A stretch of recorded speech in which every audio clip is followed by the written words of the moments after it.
Shine परिवार के आप सभी कस्टमर, सभी एसोसिएट, आप सभी को Rashid Naseem chairman shine group का प्यार भरा नमस्कार। साथियों, मैंने प्लान पहले ये किया था कि आपकी जूम मीटिंग वो सोमवार को हम करेंगे 17 तारीख को, आपके पोलस्टार की विजिट हो जाने के बाद। लेकिन एक दिन पहले, साइट के विजिट के एक दिन पहले मीटिंग करने की आवश्यकता इसलिए पड़ गई कि मैंने आप सभी लोगों की इस मीटिंग के लिंक के साथ साथ बाबू प्रसाद जी को मैंने आपको मैसेज भेजा हुआ है। बाबू प्रसाद के इस मैसेज में संदेश भी है कि क्या चल रहा है मार्केट के अंदर, और कस्टमर का जवाब भी है कि कस्टमर अब क्या कर सकता है। अगर किसी ने अब रास्ता निकलने की किसी उसमें कोई ऐसी अड़चन डाली तो कस्टमर किस लेवल तक पहुंच चुका है। कैसी भाषा इस्तेमाल करने की आवश्यकता नहीं पड़ती कस्टमर को, लेकिन आज कस्टमर को मजबूरन ये भाषा इस्तेमाल करनी पड़ रही है। कल की मीटिंग में मैं कुछ चीज़ों को और उजागर करूंगा, और ये दो कौड़ी के वाहियात दलाल किस्म के लोग और उनके जो चमचे आजकल शाइन परिवार के कस्टमर्स और एसोसिएट्स, सीनियर एसोसिएट्स और प्रेसिडेंटों को अब खुद फ़ोन कर रहे हैं या अपने ज़रिए किसी सिपाही को, जिसे ये मैनेज करके मेंटेन करके चलते हैं, किसी सिपाही को नंबर दे करके किसी प्रेसिडेंट का, किसी सिपाही को नंबर देकर किसी सीनियर एसोसिएट का, किसी कस्टमर का फ़ोन करवा रहे हैं और ये पूछने की कोशिश कर रहे हैं, डराने की कोशिश कर रहे हैं कि नहीं देखो पुलिस वालों का फ़ोन आ रहा है, तुम खतरे में हो। इनकी दुकान अब कस्टमर के दरवाजे तो बंद हो चुकी है।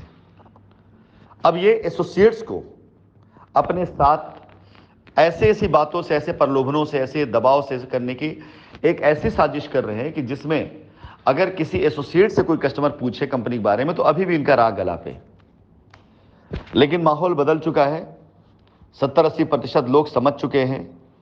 उन 70-80% लोगों में 50% लोग खामोश होकर के बैठ चुके हैं।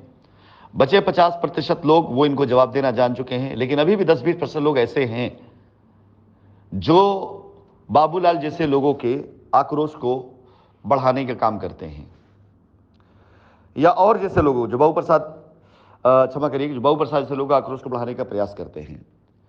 और ऐसे लोग अगर आपके बीच में मिलते हैं तो फिलहाल आप वो मत करिए जो इन्होंने लिखा हुआ है, लेकिन आपका आक्रोश किस स्तर तक पहुंच चुका है आप ये जरूर जाहिर कराइए।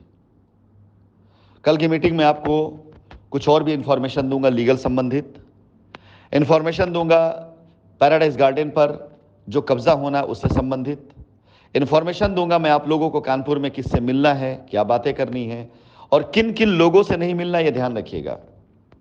शाइन परिवार के बच्चे भी अगर भूले ना हो तो मेरी ट्रेनिंग में मैं हमेशा बात कहता था, जिंदगी में कुछ करने के लिए, कुछ पाने के लिए कुछ करना पड़ता है। यह सुना था, लेकिन एक लाइन मैंने ऐड करी थी कि कुछ पाने के लिए कुछ और काम ऐसे जिसे नहीं करना होता है। आपको पाना क्या है इससे ज्यादा जरूरी हो जाता है कि आपको छोड़ना किसको है। तो कल की मीटिंग बहुत इंपॉर्टेंट है, कानपुर की साइट विजिट से के लिहाज से बहुत इंपॉर्टेंट है, लीगल के लिहाज से बहुत इंपॉर्टेंट है। ऐसे दो कौड़ी कुठाई गिरोह की जो बकवासें आजकल आ रही है मार्केट में, रोज नई स्टोरी बताते रहते हैं ये लोग, उनसे कैसे बचना आप लोगों को, क्योंकि आपके दिमाग को दूषित करते ही है। आप में से बहुत से लोगों ने मुझे राय दी कि सर कहाँ इन पे दिमाग लगा रहे हैं, आप इनका जिक्र मत किया करिए, अपना काम करिए। बिल्कुल मैं अपना काम ही करूंगा, लेकिन इनको, इनके चेहरे से नकाब नोचना भी जरूरी है। अगर एक बच्चा भी हमारे यहाँ का बचा रह गया, इनके चंगुल फंसा रह गया, तो भी शाइन की लड़ाई अधूरी रहेगी। एक कस्टमर भी अगर इनके चंगुल फंसा है तो भी शाइन की लड़ाई अधूरी रहेगी। सच्चाई बताना, इनके चेहरे से नकाब उतारना मेरा फर्ज है। उसके लिए मुझे दिन में 2 बार मीटिंग लेना पड़े मैं लूंगा, दिन में 4 बार लेना पड़े मीटिंग लूंगा, लेकिन तब तक जब तक एक एक कस्टमर तक शाइन परिवार की लायबिलिटी उतारने के अभियान को पहुंचा नहीं दूं, कस्टमर लायबिलिटी उतार ना दूं, तब तक मैं बैठूंगा नहीं।